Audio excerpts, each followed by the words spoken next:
हमने मध्यकालीन भारत की कक्षा स्टार्ट कर दी थी और हमने देखा था इस्लाम धर्म के बारे में। तो मैं आपको 2 मिनट रिवीजन करवाता हूं कि हजरत मोहम्मद पैगंबर साहब का जन्म कहां हुआ था। 570 ईस्वी मक्का में हुआ था। इनका बचपन का नाम अल अमीन था। इनके पिताजी का नाम अब्दुल्ला और माता का नाम अमीना था।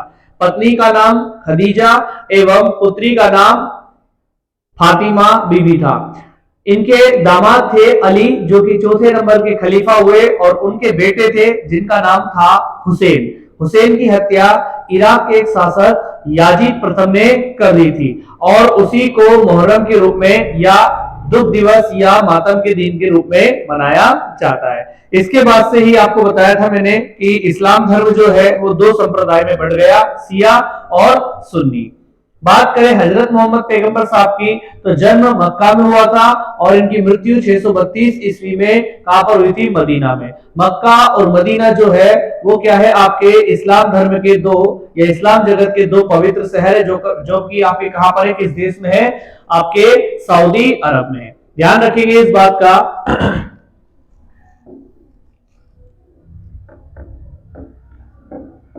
ध्यान रखेंगे इस बात का कि सऊदी अरब कहां पर है आपका? सऊदी अरब है आपका, सऊदी अरब है आपका, सऊदी अरब आपका यहां पर है। अब मान लिया जाए इंडिया यहां पर है, तो इंडिया के लोग जब नमाज अदा करते हैं तो अपना मुंह किस तरफ करते हैं? सऊदी अरब। सऊदी अरब में इधर अगर मान लिया जाए कोई भी मुल्क है जो इस्लाम धर्म का है और इस्लाम धर्म के अनुयायी वहां है, वो नमाज अदा करते हैं, तो वो भी किधर मुंह करके?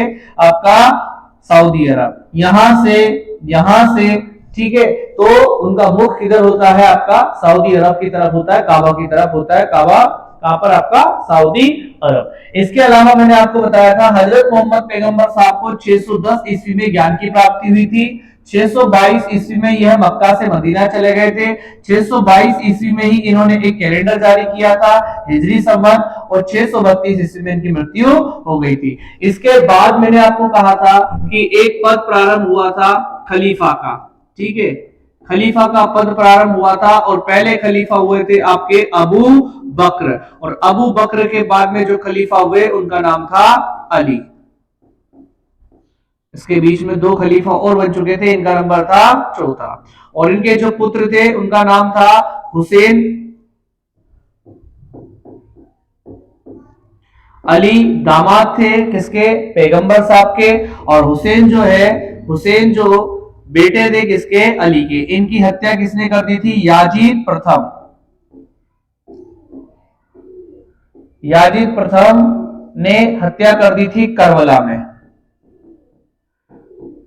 और करबला का युद्ध के नाम से इसे पढ़ा जाता है। 680 ईस्वी में यह हुआ था। तब से लेकर जो है जो दिवस मनाया जाता है वह मुहर्रम का दिवस मनाया जाता है। हुसैन की हत्या हुई थी इस दिन, इसलिए इसको क्या बनाया जाता है? मुहर्रम या मातम के दिवस के रूप में मनाया जाता है। इसके आगे मैंने आपको बताया था, हमने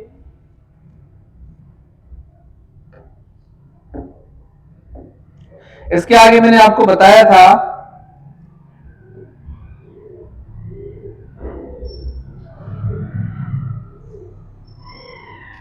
712 ईस्वी में भारत पर प्रथम मुस्लिम आक्रमण हुआ। प्रथम मुस्लिम आक्रमण हुआ, और ये किसके नेतृत्व में हुआ? तो ये हुआ था एक 17 वर्षीय बालक कह सकता हूं या व्यक्ति कह सकता हूं, मोहम्मद बिन कासिम, मोहम्मद बिन कासिम के नेतृत्व में।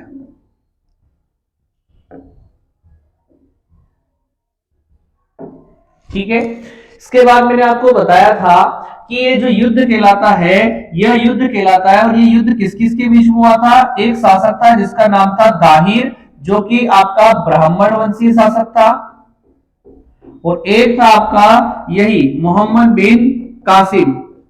मोहम्मद बिन कासिम, इन दोनों के बीच में युद्ध लड़ा गया 712 ईस्वी में। 711 और 12 दो तिथि मिलती है, तो 712 में लड़ा गया था। इसे पढ़ा जाता है रावण के युद्ध के रूप में। रावण के युद्ध के रूप में इसको पढ़ा जाता है, और इस युद्ध में दाहिर पराजित हुआ था। किंतु मोहम्मद बिन कासिम भारत पर मुस्लिम सत्ता स्थापित नहीं कर पाया था। ठीक है, इस बात को ध्यान रखेंगे। आपसे प्रश्न पूछा जाएगा भारत में पहला मुस्लिम आक्रमण किसके नेतृत्व में हुआ था, तो मैं आपको बताऊंगा अरबों के नेतृत्व में पहला मुस्लिम आक्रमण हुआ था। ठीक है, इसके बाद में अगर हम बात करें कि यह सब जानकारी हमको कहां से मिलती है, तो चचनामा नामक पुस्तक से यह जानकारी हमको मिलती है। चचनामा पुस्तक जो है, ये पुस्तक किसकी है? मूल रूप से इसको लिखा था काजी इस्माइल ने, किंतु इसका अनुवाद आगे चलकर किसने किया? अबू बकर कूफी ने। अबू बकर कूफी ने इसका फारसी भाषा में अनुवाद किया। ठीक है, चलिए इसके अलावा हम देखें, जब कासिम भारत आया था तो कासिम ने क्या किया था? कासिम ने भारत पर टैक्स लगाया था। किस प्रकार का टैक्स लगाया था? एक टैक्स लगाया था जिसका नाम है जजिया कर। कौन सा कर?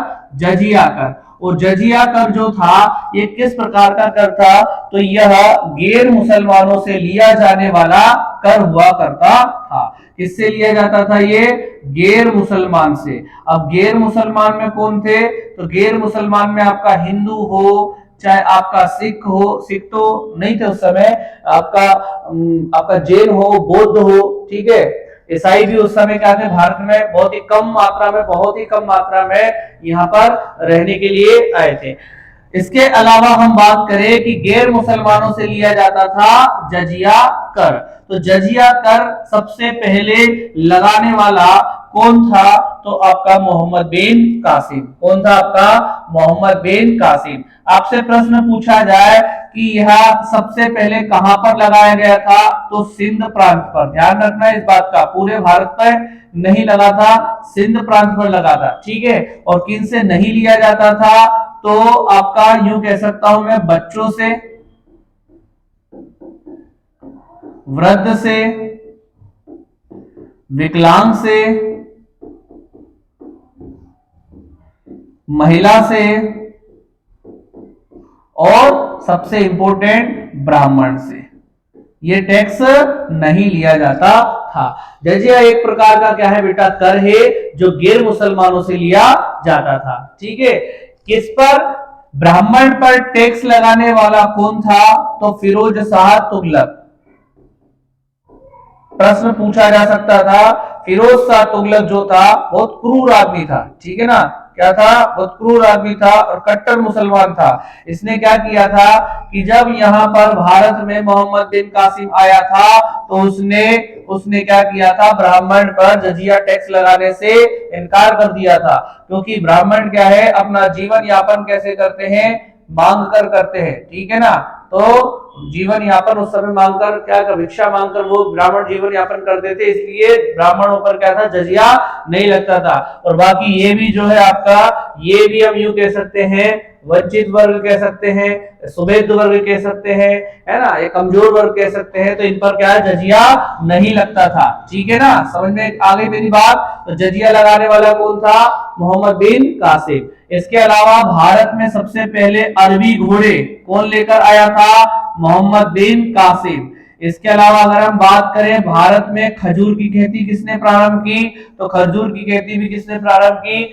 मोहम्मद बिन कासिम। अगर आपसे पूछ लिया जाए मानसून शब्द की उत्पत्ति किस भाषा के शब्द से हुई है, तो मानसून शब्द की उत्पत्ति भी अरबी भाषा के मौसम शब्द से हुई है। ये सब जानकारी हमको किससे मिलती है?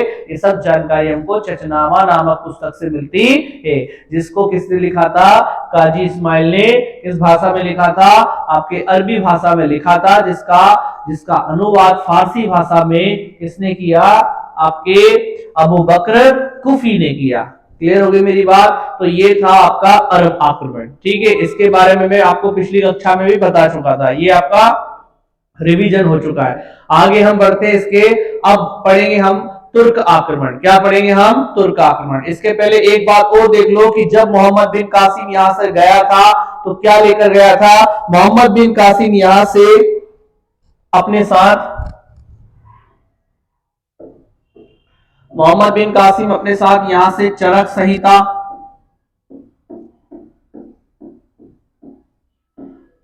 ठीक है, मोहम्मद बिन कासिम अपने साथ यहां से चरक संहिता, जिसमें क्या था आपका, जिसमें शल्य चिकित्सा का वर्णन था, ठीक है। इसके अलावा जी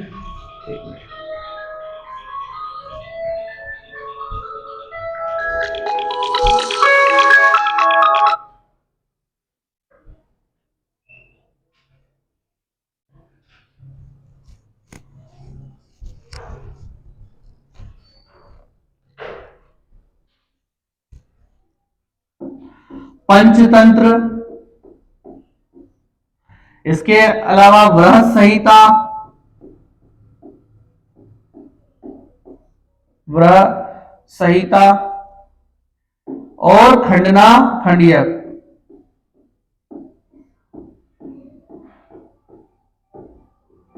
खंडना खंडियक। एक मिनट,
ये जो ग्रंथ है ये है आपका विष्णु शर्मा, पंचतंत्र विष्णु शर्मा का है, और बृहत संहिता और खंडना खंडियक जो है ये ब्रह्मा गुप्त।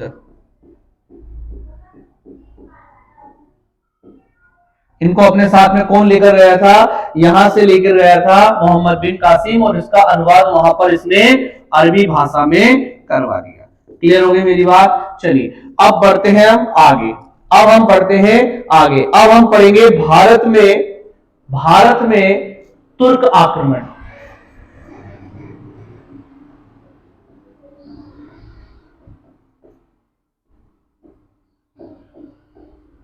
भारत में तुर्क आक्रमण। देखिए आपको मालूम है हर्ष का साम्राज्य जब खत्म हुआ था, समाप्त हुआ था, उसके बाद में ऐसे कोई केंद्रीय शक्ति नहीं थी जो इन विदेशी आक्रमणों से लड़ सके, और धीरे धीरे जैन धर्म और बौद्ध धर्म भी पुराने हो चुके थे। इसलिए भारत पर क्या हुआ? नए धर्म। अब ये नया धर्म कौन सा? आपका इस्लाम धर्म है। तो आपको मैं मोहम्मद बिन कासिम के बारे में बता ही चुका हूं। उसका प्रथम उद्देश्य क्या था? धन लूटना, और क्या था? इस्लाम का प्रचार करना, ठीक है। गजनी का भी यही उद्देश्य रहेगा, धन लूटना और इस्लाम का प्रचार करना, ना कि साम्राज्य स्थापित करना, ठीक है। बढ़ते हैं आगे, लेकिन ध्यान रखना यहां पर सबसे पहले हम देखें गजनी।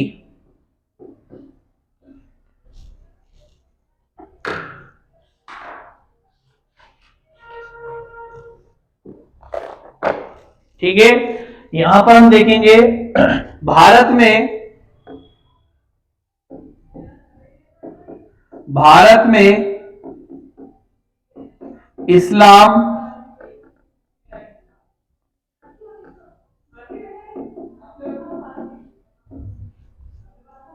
धर्म स्थापित करने का श्रेय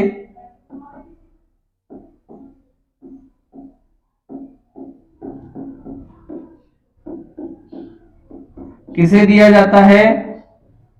तुर्कों को दिया जाता है। किसे दिया जाता है? तुर्कों को। या मुस्लिम सत्ता स्थापित करने का श्रेय किसे दिया जाता है? तो तुर्कों को दिया जाता है। इस्लाम धर्म कह सकते हैं या फिर हम इस्लामी राज्य भी कह सकते हैं। क्लियर है मेरी बात? भारत में इस्लामी राज्य स्थापित करने का श्रेय किसे दिया जाता है? तुर्कों को दिया जाता है। इसके अलावा अगर पूछा जाए आपसे, ये क्या है? आपके मूल रूप से ईरानी थे जो अरब आक्रमण के समय कहां चले गए थे? तुर्कमेनिस्तान चले गए थे और क्या कहलाए? तुर्क कहलाए। ठीक है। अगर आपसे पूछ लिया जाए कि स्वतंत्र तुर्की राज्य की स्थापना किसने की थी, तो आपसे प्रश्न पूछा जाए तो आपको बताना है अलप्तगीन। किसका नाम बताना है? अलप्तगीन का नाम बताना है। 963 ईस्वी में इसने स्वतंत्र तुर्की साम्राज्य की नींव रखी थी। और ये कहां कहां पर रखी थी? तो आपका जो तुर्कमेनिस्तान वाला क्षेत्र है वह।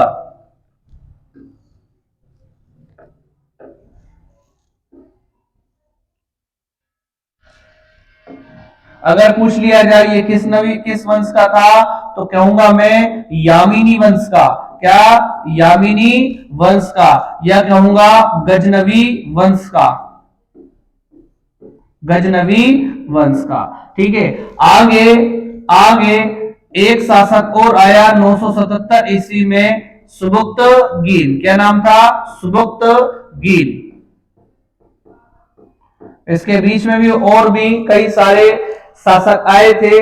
सुबुक्तगीन का नाम मैंने यहां पर इसलिए लिखा है क्योंकि सुबुक्तगीन के दो बेटे थे। कितने बेटे थे? सुबुक्तगीन के दो बेटे थे।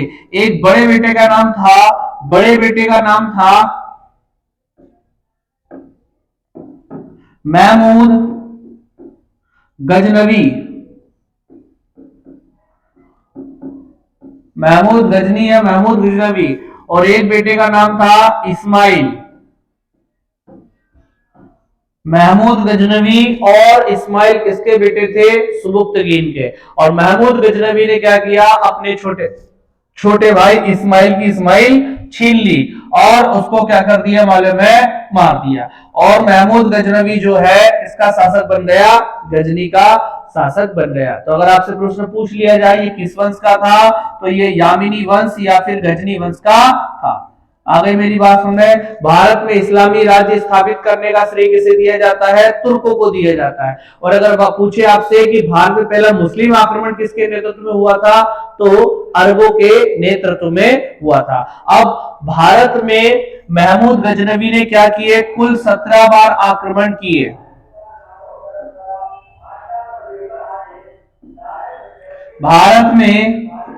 भारत में महमूद गजनवी ने कुल 17 बार आक्रमण किया। कुल 17 बार आक्रमण किया। एक इतिहासकार हेनरी इलियट ने कहा है कि इसने 17 टाइम भारत पर अटैक किया था। और वह अटैक आपसे एग्जाम में फैक्चुअल डाटा के रूप में पूछा जाता है। जैसे आपसे प्रश्न पूछा जाएगा कि बताइए महमूद गजनवी का पहला आक्रमण किसके खिलाफ था, तो 1001 में हिंदू शाही राजवंश के शासक जयपाल के विरुद्ध था। ठीक है। अगर पूछे महमूद गजनवी गद्दी पर कब बैठा? 998 ईस्वी में इसने गद्दी या सिंहासन संभाला। और इसने पहला आक्रमण 1001 में जयपाल के विरुद्ध किया, जो कि क्या था? आपका हिंदू शाही राजवंश का क्या था? शासक था। और इनकी राजधानी क्या हुआ करती थी? इनकी राजधानी हुआ करती थी उस समय ओहिंद या वेहिंद। या उद्वान, ठीक है, राजधानी हुआ करती थी। जयपाल एक बार और बाद में फिर क्या हुआ, गजनी से पराजित हुआ। लगातार 2 बार हार जाने के बाद में ये इसने अपनी पराजय देखी और इसने क्या कर ली, आत्महत्या कर ली। तो आपसे प्रश्न ये पूछा जाएगा कि पहला आक्रमण कब किया और किसके विरुद्ध किया, तो दोनों ही फैक्ट मैं आपको बता चुका हूं। इसके अलावा 1018-19 में एक आक्रमण किसने, महमूद गजनवी ने विद्याधर, किसके खिलाफ, विद्याधर जो कि चंदेल वंश का शासक था उसके खिलाफ किया था, किंतु इनका कोई प्रत्यक्ष युद्ध नहीं हुआ था। और विद्याधर के बारे में ऐसा कहा जाता है कि विद्याधर एकमात्र ऐसा राजपूत शासक था या राजपूत राजा था जो महमूद गजनवी से कभी भी नहीं हारा। समझ में आ गई मेरी बात, क्योंकि ऐसा कहा जाता है कि विद्याधर जो है और महमूद गजनवी का प्रत्यक्ष रूप से आमना सामना नहीं हुआ था। और इनके बारे में फैक्ट कैसा है कि विद्याधर एक ऐसा राजपूत राजा था जो महमूद गजनवी से कभी भी पराजित नहीं हुआ। इसके बाद में ऐसा बताया जाता है कि धन और संपत्ति की दृष्टि से 1025 में सबसे मोस्ट आईएमपी जो सबसे महत्वपूर्ण जो आपका हमला था, अटैक था या कह सकते हैं आक्रमण था, वो कहां पर था, आपका सोमनाथ पर अटैक या सोमनाथ पर कह सकते हैं आक्रमण। तो सोमनाथ पर आक्रमण कब हुआ, 1025 में। उस समय पूछा जाए आपसे कि शासक कौन था, मूलराज प्रथम या भीमदेव प्रथम। और भीमदेव प्रथम किस वंश का शासक था, तो चालुक्य वंश का शासक था। किस वंश का शासक था, चालुक्य वंश का शासक या सोलंकी वंश का शासक था। आगे मेरी बात में, इसी के मंत्री विमल शाह ने राजस्थान के माउंट आबू पर दिलवाड़ा जैन मंदिर का निर्माण करवाया था। बल्कि यह जो शासक था मूलराज प्रथम, यह गजनी से नहीं लड़ा और गजनी ने सबसे सफल आक्रमण कहां किया, गुजरात के सोमनाथ मंदिर पर किया। क्लियर हो गई मेरी बात, सोमनाथ मंदिर बहुत ही प्रसिद्ध है, कहां पर है आपका, यह गुजरात राज्य में स्थित है। आधुनिक भारत में सरदार वल्लभ भाई पटेल ने इसका जीर्णोद्धार करवाया। अगर आपसे पूछा जाए कि बताइए मध्य प्रदेश का सोमनाथ किसे कहा जाता है, तो या उत्तर भारत का सोमनाथ किसे कहा जाता है, तो भोजपुर मंदिर को कहा जाता है। भोजपुर में जो शिवलिंग है उसका निर्माण किसने करवाया था, तो आपके राजा भोज ने करवाया था। बढ़ते हैं आगे। इसके बाद जब ये यहां से लौट रहा था इतनी सारी संपत्ति लेकर, तो 1027 में क्या हुआ सॉरी, जब यहां से ये लौट रहा था 1025 में, तो इसको जाटों द्वारा रोका गया। अब ये या चाहे तो उनसे युद्ध कर ले या फिर जो इसके पास में संपत्ति थी उसको बचा ले। तो फिर हुआ क्या, मोहम्मद बिन कासिम ने अपने आप को बचाना उचित समझा और उचित समझा। उसके बाद में अगला और अंतिम आक्रमण उसने किसके खिलाफ किया, जाटों के खिलाफ किया। आ गई मेरी बात समझ में, जाटों के खिलाफ उसने अंतिम आक्रमण किया और 1030 में हो गई उसकी मृत्यु। 1030 में उसकी मृत्यु हो जाती है। चलिए एक बार रिपीट करते हैं। 998 ईस्वी में इसने अपने पिता सुबुक्तगीन से सिंहासन प्राप्त किया अपने छोटे भाई इस्माइल खां की हत्या करके और बन गया शासक इसका गजनी का। इसके बाद इसने पहला आक्रमण 1001 में किस पर किया था, जयपाल के विरुद्ध किया था, जो कि क्या था आपका, जो कि एक हिंदू शाही राजवंश का शासक था। और जयपाल ने गजनी से हारने के बाद में क्या की थी, आत्महत्या की थी। तो पहला आक्रमण भी हो गया। और कौन सा शासक था जिसमें आत्महत्या की थी, तो जयपाल हो जाएगा। इसके बाद हम बात करें सबसे महत्वपूर्ण, इसने 17 बार आक्रमण किए थे, तो कुछ प्रमुख जो है एग्जाम की दृष्टि से बहुत महत्वपूर्ण है, तो मैं आपको बता रहा हूं। इसके बाद 1018-19 में मैंने बताया विद्याधर एक ऐसा राजपूत राजा था जो गजनी से कभी नहीं हारा। कहा जाता है कि प्रत्यक्ष युद्ध का कोई प्रमाण नहीं मिलता है। अगर देखें धन व संपत्ति की दृष्टि से सबसे महत्वपूर्ण इसका आक्रमण जो था वो था आपका सोमनाथ मंदिर पर आक्रमण। और उस समय यहाँ का शासक कौन था? मूलराज प्रथम या मूलराज भीमदेव प्रथम। ठीक है, इसके बाद में हम बात करें कि इसका अंतिम आक्रमण किसके विरुद्ध था? 1027 में किसके विरुद्ध था? जाटों के विरुद्ध था। और 1030 में क्या होता है? 1030 में आपके महमूद गजनवी की हो जाती है मृत्यु। आ गई मेरी बात समझ में? अगर आपसे प्रश्न पूछा जाए कि बताइए गाजी की उपाधि किसने धारण की, तो गाजी की उपाधि धारण की आपके गजनी ने। ठीक है ना, गजनी ने गाजी की उपाधि धारण की। गाजी का मतलब होता है विधर्मियों का कत्ल करने वाला। और एक और उपाधि धारण की थी इसने जिसका था मूर्ति भंजक। मूर्ति भंजक मतलब मूर्तियों को तोड़ने वाला। आ गई मेरी बात समझ में? इसके दरबार में कई सारे कवि लेखक रहा करते थे, उनके नाम मैं आपको बता रहा हूं। जैसे तारीख ए, अगर आपसे पूछे शाहनामा, तो शाहनामा किसकी पुस्तक है? फिरदौसी की। आपसे पूछे किताबुल हिंद, किताब उल हिंद, तो यह है आपका अल बरूनी की, अल बरूनी की पुस्तक है। इसे क्या कहा जाता है? भारत का दर्पण कहा जाता है। किताब उल यामिनी, किताब उल यामिनी, किताब उल यामिनी किसकी पुस्तक है? तो यह है उद्बी की। फिरदौसी, अलबरूनी और उतबी। फिर अलबरूनी का जो मूल नाम है वो है अबू रेहान मोहम्मद।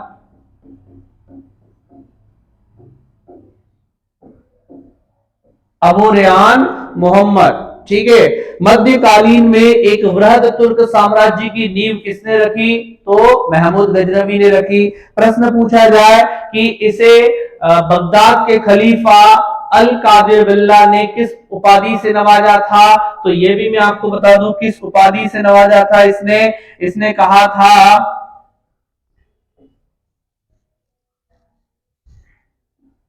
यमीन उद्दौला, यमीन उद्दौला, उद्दौला और अमीन उल मिल्लत।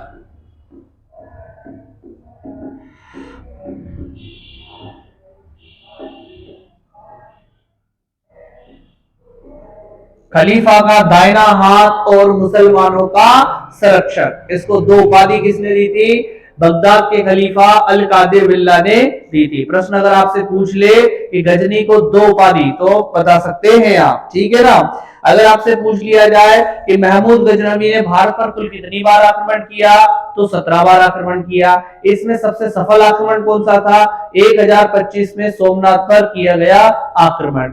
इसके अलावा अगर हम बात करें कि इसके प्रमुख आक्रमणों में, तो पहला आक्रमण याद करना है, एक विद्याधर वाला याद करना है, एक 1025 वाला याद करना है और 1027 वाला अंतिम आक्रमण जो कि जाटों के विरुद्ध था। और 1030 में इसकी मृत्यु हो गई।